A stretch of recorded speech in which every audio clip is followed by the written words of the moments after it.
여러분 오늘도 잘 견디고 계십니까? 주말 아침엔 매일경제 김명준입니다. 아무리 정치가 말의 성찬이라지만 요즘 여야 할 것 없이 대선 후보들이 내놓는 공약들 온통 장밋빛 투성입니다. 코로나 피해 자영업자 소상공인에 대해서 50조 주자. 아니다. 그걸로는 부족하다. 100조 주자. 국민 세금을 주머니 또 쓰듯이 선심 경쟁을 하고 있습니다. 당선도 좋지만요. 당선 이후에 닥칠 상황도 대비하는 내실 있는 공약이 낫지 않을까 싶습니다. 12월 11일 토요일 아침의 매일경제 시작해 보도록 하겠습니다. 자, 오늘 아침의 매일경제 함께 해주실 분들 네 분을 소개해드리겠습니다. 최민희 전 국회의원, 유영화 한국외국어대학교 초빙교수, 정미경 전 국회의원, 그리고 문인철 시사평론가 이렇게 네 분과 함께 해보겠습니다. 어서 오십시오. 네. 자, 여러분과 함께하는 아침 매일경제. 지금 코로나 상황이 심각합니다. 그 얘기를 좀 해볼까 합니다. 아침에 매일경제 시작하기 직전에 제가 뉴스를 보고 왔는데 오늘 0시 기준 발표된 확진자가 6,977명입니다. 뭐 7,000명이 거의 육박한다 해도 과언이 아닌데 사흘 연속 7,000명대 하다가 오늘 조금 줄었습니다만 어쨌든 7,000명이 육박합니다. 그만큼 상황이 심각합니다. 매일경제 오면을 보겠습니다. 식당과 카페 단축 영업을 검토하고 있다. 지금 우리가 일상 회복에 들어선 지 40여일 만에 일상을 제한하는 카드를 검토하고 있다. 이런 얘기가 지금 나왔습니다. 정부가 초강력 거리 두기를 시사하고 있다. 초강력이란 표현이 눈에 들어올 수밖에 없습니다. 지금 재택 치료가 2만 명을 돌파했습니다. 정부가 최근에 밝힌 기준이 있죠. 신규 코로나 확진자에 대해서는 일단 기본적으로는 자신의 집에서 재택 치료를 기본으로 하고 있습니다. 근데 벌써 그 숫자가 2만 명을 돌파했다는 겁니다. 병상 대기, 위중증, 쉽게 말하면 산소호흡기에 의존해야 될 정도로 심각한 위중증 환자가 병상에 치료받아야 되는데 그 병상 대기만 해도 이틀째 1,000명대입니다. 병상이 부족하다는 얘기죠, 지금. 확진자 3만 명 전망까지 나오고 있습니다. 시설과 인력 모두 한계치에 다다르고 있습니다. 전문가들은 4단계보다 강력해야 된다. 이런 얘기를 하고 있는데요. 먼저 정부가 밝힌 특단의 대책 한번 들어보시고 이어가 보도록 하겠습니다. 만약에 현재 유행세가 더 누그러뜨리지 않고 더 추가되고 더 계속된다고 그러면 추가적인 방역 조치를 저희도 검토하도록 하겠습니다. 지난해 3차 유행에서 가장 강력했던 것이 사실은 5인 미만, 5인 이상 사적 모임 금지하고 21시 운영 제한이었었습니다. 그러나 만약에 특단의 조치가 필요하다고 그러면 운영 시간 제한이라든지 사적 모임 제한도 더 검토할 계획으로 있습니다. 다음 주에 발표할 가능성도 있다는 말씀을 드리겠습니다. 사실은 정부가 애초에는 어제가 금요일이었잖아요. 어제 발표할 계획이 있었다. 이런 말 나왔는데 일단은 너무 급박한 인상을 주지 않기 위해서 다음 주로 이 특단의 대책을 다음 주 발표로 연기했다는 지금 그런 얘기도 들려오고 있어요. 조금 전에 방역당국 발표도 그런 뉘앙스였습니다. 그런데 지금 여기를 보세요. 눈에 띄는 사진 하나가 있습니다. 매일경제 오면에 지금 이게 어디냐면 부산의 백스코입니다. 이 큰 전시관을 갖추고 있죠, 백스코. 여기에 공연도 많이 열립니다. 그런데 나훈아 씨입니다. 얼굴 보면 다 아시겠죠. 그동안 코로나로 미뤄왔던, 새로 잡은 건 아닙니다. 미뤄왔던 공연을 어제, 오늘, 내일까지 사흘간 엽니다. 그런데 하루에 2차례 연대요. 근데 한 번 열 때마다 4,000명씩 입장을 한답니다. 그러면 하루에 8,000명, 사흘간 24,000명. 나훈아 씨 공연에 뭐 유명하죠. 티켓을 온라인상으로 열기만 하면 금방 몇 분 만에 매진이 됩니다. 그만큼 티켓 파워가 대단한데 그렇다면 아무리 방역 수칙을 공연 주최 측이 잘 지킨다 하더라도 하루에 8,000명씩 4일간 24,000명이 이 공연을 이제 보러 옵니다. 물론 공연을 보러 가시는 분들을 탓할 수는 없죠. 나무랄 수는 없습니다. 다만 이 상황에서 이 공연의 소식을 접하는 뉴스를 접하는 분들은 걱정스러운 눈초리로 바라볼 수밖에 없지 않을까 그런 생각은 해봅니다. 그런데 앞서도 특단의 대책 얘기 나왔습니다만 유용화 교수님, 우리가 기억을 좀 곰곰이 더듬어 보면 올해 이미 한 석 달 정도 넘게 지난 3차 유행 때 9시까지 영업 제한 4인까지만 모임할 수 있다. 그런 걸 이미 실시한 바가 있단 말이에요. 그러면 지금 어렵사리 단계적 일상 회복을 돌아왔는데 다시 그러면 그때 정도로 밤 9시까지 영업 제한 또 4명까지밖에 못 모인다.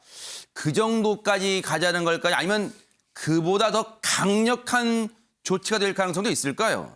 지금 그 정도만 가도 이제 강력한 거 아닐까 싶은데요. 그러니까 그 비단 한국만 그런 것이 아니라 유럽이라든가 미국이 지금 다 위드 코로나 조치를 방역 완화 조치를 취했지만 더 늘어나고 있는 게 현실 아닙니까?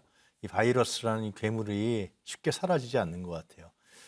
우리나라도 결국은 위드 코로나 정책을 펼지만 불가피하게 저는 국민들에게 양해를 구하고 방역 당국과 정부가 다시 돌아갈 수밖에 없는 상황인 것 같습니다. 이런 상태로 가게 되면 지금 위중증 환자라든가 또 의료 체계 이런 부분들이 붕괴될 위험이 굉장히 크다는 거 아닙니까 실제로. 그래서 지금 의료계에서는 상당한 항의가 있고 조치를 취해달라는 겁니다. 그렇기 때문에 정부 입장에 봤을 때 저는 하루라도 빨리 위드 코로나 부분을 좀 홀딩하고 좀 강화를 하는 거로 갈 수밖에 없다. 근데 이제 문제는 그거죠. 네. 그 일상 회복과 민생 경제라는 부분이 있지 않습니까? 정부가 위드 코로나 한 것은 결국 그거죠. 그러나 이제 국민 생명이라는 문제가 있는 것이죠. 이 두 개가 지점이 충돌하는 거. 항상 충돌해 왔죠, 우리 2년 동안. 근데 민생 경제라는 부분들에서 이제 국가 제한 조치를 취하면 소상공인이 문제가 되는 겁니다. 소상공인 자영업자. 거시 경제는 우리 잘 발전하고 있어요. 대기업이라든가 예를 들면 플랫 산업이라든가 네. 이런 부분들은 지금 상당히 좋잖아요.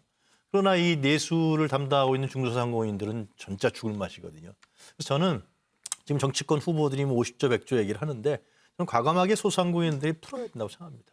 소상공인들에게 제한 조치를 취하는 만큼 국가가 손실을 보상해 주고 그리고 또 제한 조치를 취하면서 코로나 부분에 대한 어떤 방역 조치를 강화하는 네. 이런 방안으로 탈피하지 않느냐 그런 부분들을 좀 얘기를 적극적으로 해서 네. 이 문제를 빨리 극복해 나가 이렇게 놔둘 수는 없는 거 아니겠습니까? 네. 정부의 정책 전환이 좀 필요하다 그런 생각이 듭니다.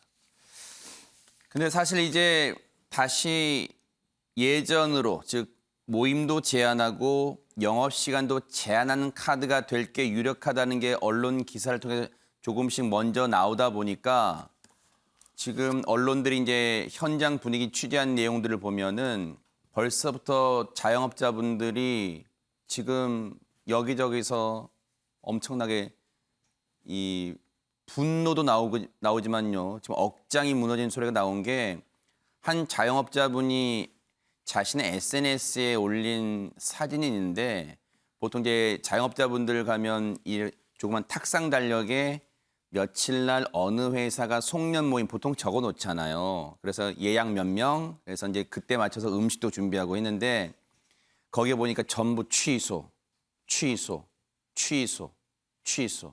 지금 회사들이요. 일상 회복된 이후에 모처럼 송년 모임 다 잡아놨던 걸 지금 이렇게 확진자 폭증, 오미크론 변이 돌출 이런 거에 맞물려서 상황이 심각하다. 전부 모임 취소하다 보니까 그 피해가 고스란히 자영업자분들한테 지금 곡소리가 나는 상황으로 이어지고 있습니다. 자, 이런가 하면 다음 기사 좀 보도록 하겠습니다. 동아일보 6면인데요. 그러다 보니까 일단 정부 입장에서는 방역당국 입장에서는 거리두기 강화도 강화지만 그와 맞물려서 병행할 게 백신 관련입니다. 그 얘기를 해보겠습니다. 중환자가 급증하고 있어요. 그래서 부스터샷, 우리가 늘 강조했습니다. 우리말로 표현하면 추가 접종입니다. 3차 접종을 얘기하는 겁니다. 부스터샷을 애초에 간격은 우리 고령에 연세 드신 분들은 애초에 6개월 정도의 이후에 다시 맞으면 된다. 효과가 한 6개월 간다. 이런 얘기를 했잖아요. 근데 그게 넉 달 했다가 다시 3개월로 단축시킨다는 거예요. 추가 접종 간격을 3개월로 단축한다. 오는 13일부터, 오늘이 11일이죠. 그럼 다음 주 월요일부터 예약을 받겠답니다. 이거 사진 먼저 볼게요. 이게 뭘까 보겠습니다. 사진 설명을 좀 보겠습니다. 가득 쌓인 코로나 검사 시료. 이게 다 시료입니다. 이게요, 다. 이게 뭐냐? 서울 강남보건소 선별진료소에 신종 코로나 바이러스 감염증 검사를 위한 시료 약 600개가 쌓여 있는데 그럼 이게 어느 정도 분량이겠는가 보세요. 최근 확진자가 급증하면서 강남구 보건소는 하루 4,200명 이상의 검체를 채취하는데 사진 속의 이 시료는 한두 시간이면 동나는 물량이랍니다. 그만큼 지금 최근에 코로나 검사 받아보러 가신 분 계실 거예요. 줄이요. 정말 어마어마합니다.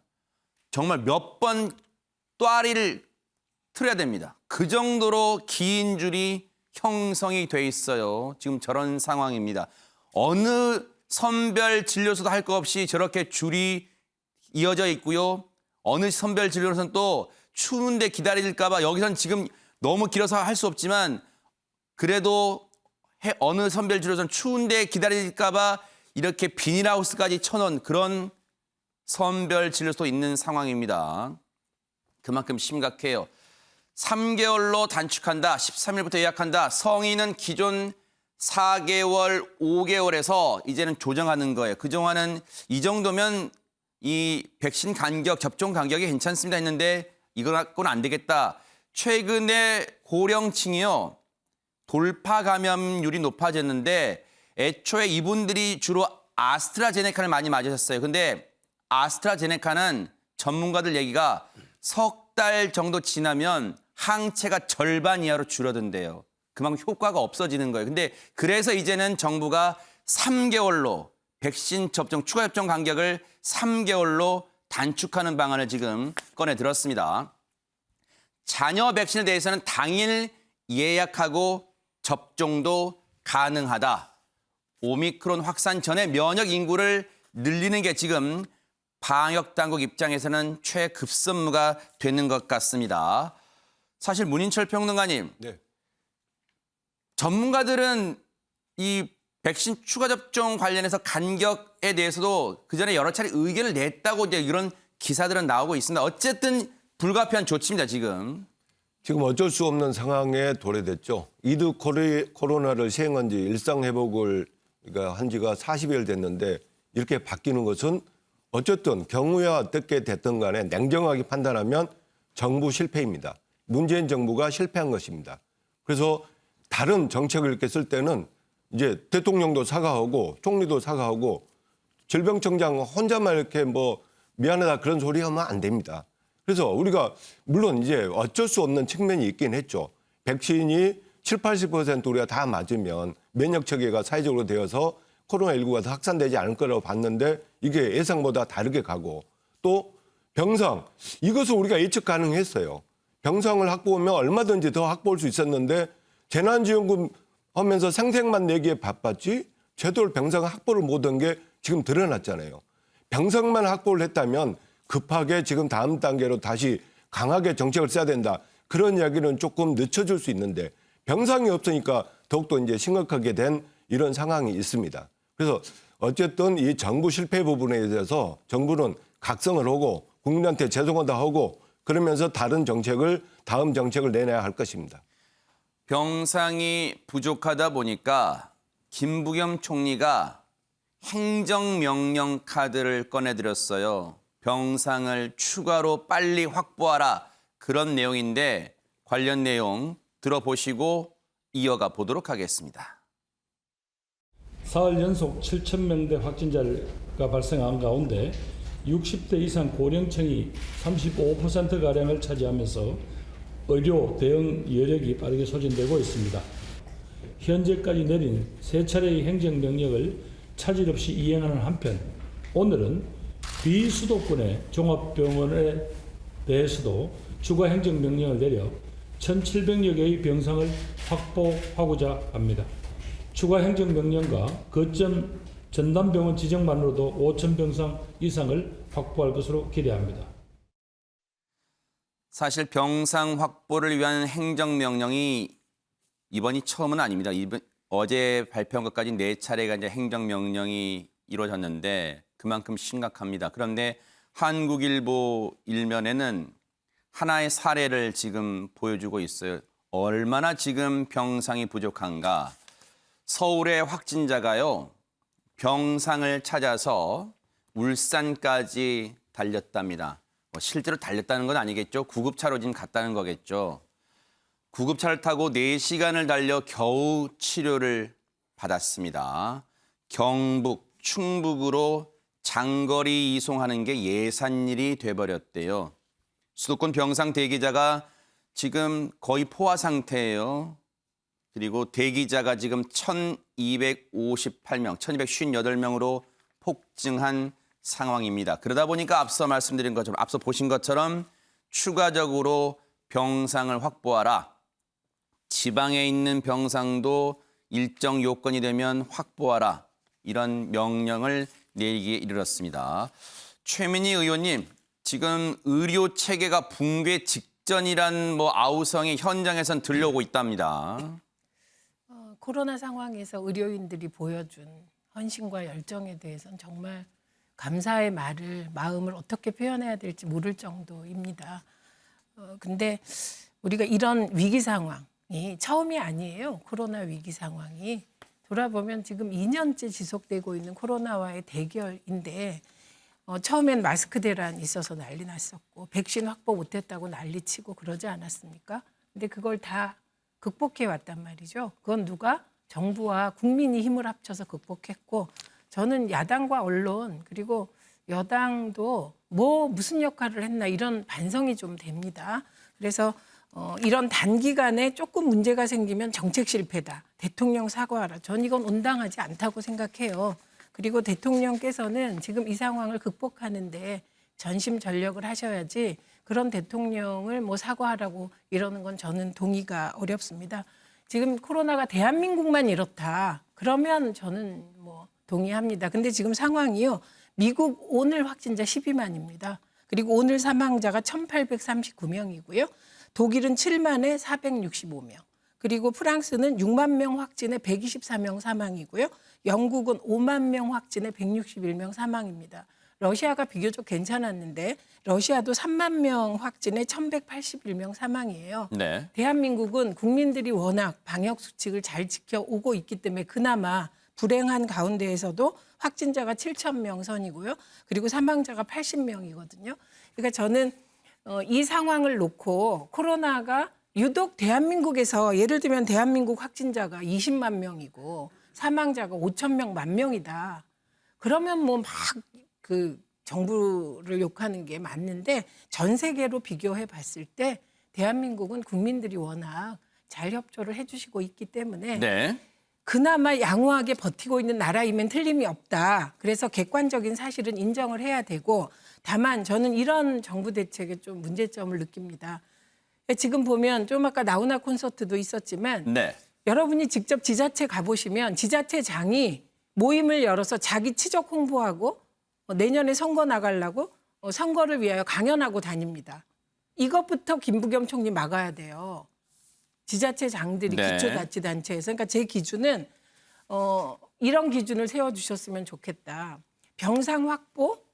그거보다 더 중요한 게 확진자 수를 줄이는 거라고 보고 그럴 경우 기준을 좀 세워주시라. 뭐냐? 영업활동, 영업시간을 제한하는 거 하시면 안 됩니다. 이제 더 이상 소상공인에게만 피해를 주는 거 안 되고요. 그래서 기준을 세워서 영업시간은 늘려주고 대신 방역을 철저하게 하도록 유도를 해주고 그리고 세금 쓰는 행사 있잖아요. 지역 축제라든지 이런 것 좀 없애주십시오. 네. 저는 오히려 그거 이렇게 분류해 보면 그런 무분별한 지자체 행사나 네. 이런 나훈아 콘서트나 이런 걸 하고 났을 때 혹시 더 확진자가 많이 나오지 않을까 우려되지 않습니까?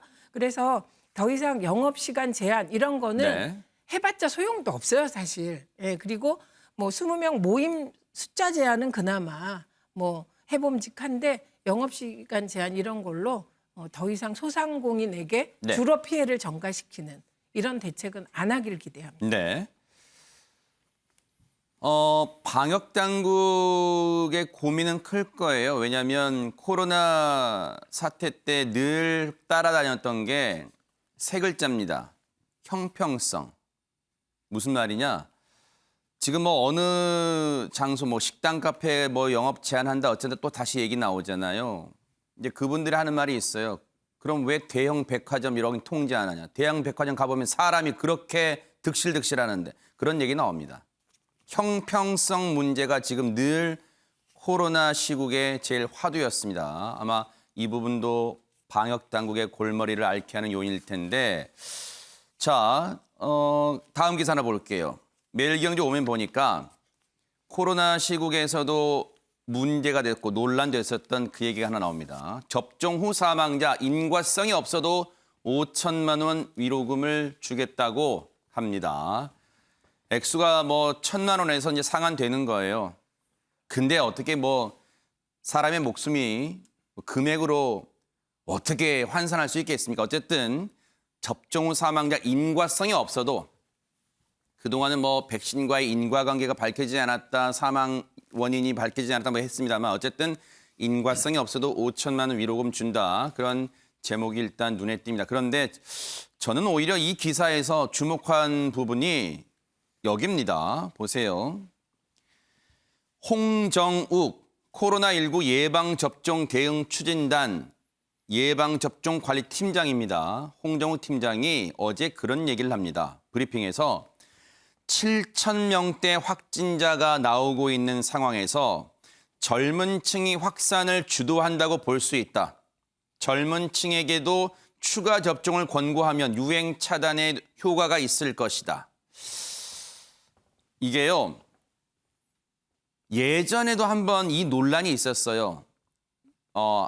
이 확진자가 확산되는 유행 단계가 있을 때 이 유행의 그 원인이 뭐 젊은 층이냐, 젊은 사람들이 막 여기저기 뭐 이 자유롭게 술 마시고 심야에도 술 마시고 뭐 영업시간 끝나면 길거리에서 술 마시고 몰래 뭐 이 유흥주점 가고 그런 것 때문에 젊은 층이 주도했다라는 기사가 나오면서 우리는 방역당국 입장에서 그런 말 한 적 없다. 막 이게 논란됐었던 적이 있거든요. 그런데 보세요. 정미경 의원님.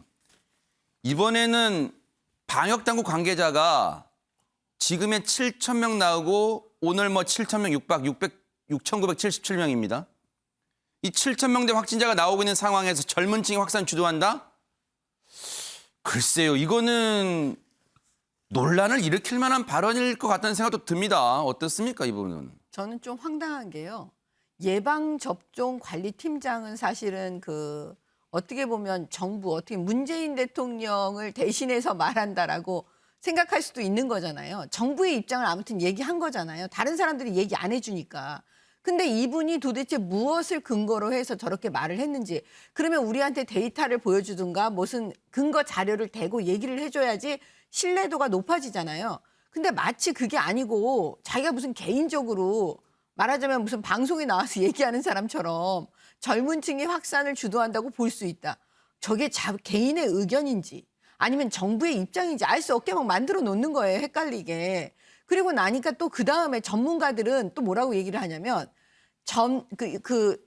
이 사람 얘기가 그다음에 있어요. 젊은 층에게도 추가 접종을 권고하면 유행 차단에 효과가 있을 것이다 이러잖아요. 네. 저게 정부의 입장입니까? 아니면 홍정욱 개인의 입장입니까? 이걸 또 물어보지 않을 수가 없는 그렇죠. 거예요. 네. 그러면 사실은 전문가들의 의견을 다 듣고 예방접종관리팀장은 국민들한테 설명해 줘야 되거든요. 지금 전문가들은 이렇게 보고 있다. 그래서 정부는 이렇게 결정을 하겠습니다. 이렇게 돼야 되는데 전문가들은 다른 얘기를 해요. 추가 접종 자체만으로는 그거 안 된다. 그런다면서 여기 나와 있습니다. 예, 네네. 그 뒤에 전문가들 얘기가 나오고 있잖아요. 네. 그러니까 핵심이 뭐냐면 저는 아까 최민희 전 의원님에 대해서 좀 반대 얘기를 하는 게 우리 국민들의 입장은 이건 거예요. 방역은 방역이에요. 방역은 정치가 아니에요. 처음 코로나 이거 처음에 문제가 됐을 때부터 우리 정부가 과연 전문가들의 의견을 듣고 정책을 결정했느냐 의심하지 않을 수가 없다니까요. 그리고 나서 그다음에 너무 표를 의식하고 인기를 의식하고 정치를 한 것이 아니냐. 네. 이 논점으로 계속 가고 있는 거잖아요. 그러니까 지금도 저렇게 무슨 젊은 층이 문제다. 이거 안 되는 거죠. 정부가 문제인데. 그러면 국민들은 야 정부가 문제지 이렇게 얘기하잖아요. 그러니까 이제는 저는 이거를 좀 말씀드리고 싶어요. 결론은 뭐냐면 진짜 전문가들을 다 모아서 전문가들이 내놓는 진단을 보고 그들의 말에 귀를 기울여서 네. 정부가 헷갈리지 않게 정책을 만들어서 국민들한테 설득을 하시라는 거예요. 만약에 이거 다시 돌아가야 된다. 더 위로 4단계가 아니고 뭐 더 우리가 중하게 해야 된다. 그러면 그렇게 할 수밖에 없는 이유를 설명하고 솔직하게 얘기하고 국민들한테 설득하면 우리 국민들은 따릅니다. 네. 최민희 의원님 추가 발언 1분 드릴게요. 네네. 제 말 뭐에 반대하는지를 잘 모르겠는데요. 우선은 저는 문재인 정부만큼 과거에 박근혜 정부 때 메르스 대응해서 낙타 고기 먹지 말라 이따위로 했던 거에 비하면 정은경 청장도 그렇고 문재인 정부만큼 전문가들의 의견을 잘 반영한 정부가 있었나 싶습니다. 다만 전문가들 사이에서 입장이 좀 갈린 부분이 있었습니다. 그 대표적인 게 중국 관련한 입국 제한 등등이었고요. 그다음에 저는 젊은이들 어쩌고 하는 저분 발언이 정부 입장이라고 생각하지 않습니다. 네, 그렇기 때문에 어떤 한 사람의 발언을 정부 입장으로 공격할 수는 있어요. 그런데 공격한다고 정부 입장 되는 건 아니고요. 지금 말씀하신 전문가들 의견을 존중해서 네. 다음 대책을 세우라는 말은 전적으로 동의합니다. 네. 근데 예방접종관리팀장이 정부 입장이 아니라니요. 그걸 그러면 누가 정부 입장입니까?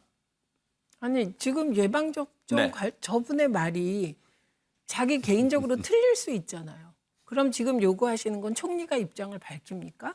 저는 저건 전적으로 틀린 말이고 네. 아주 부분적인 걸 전체로 확대하는 오류를 범했고 저분이 그렇게 봅니다.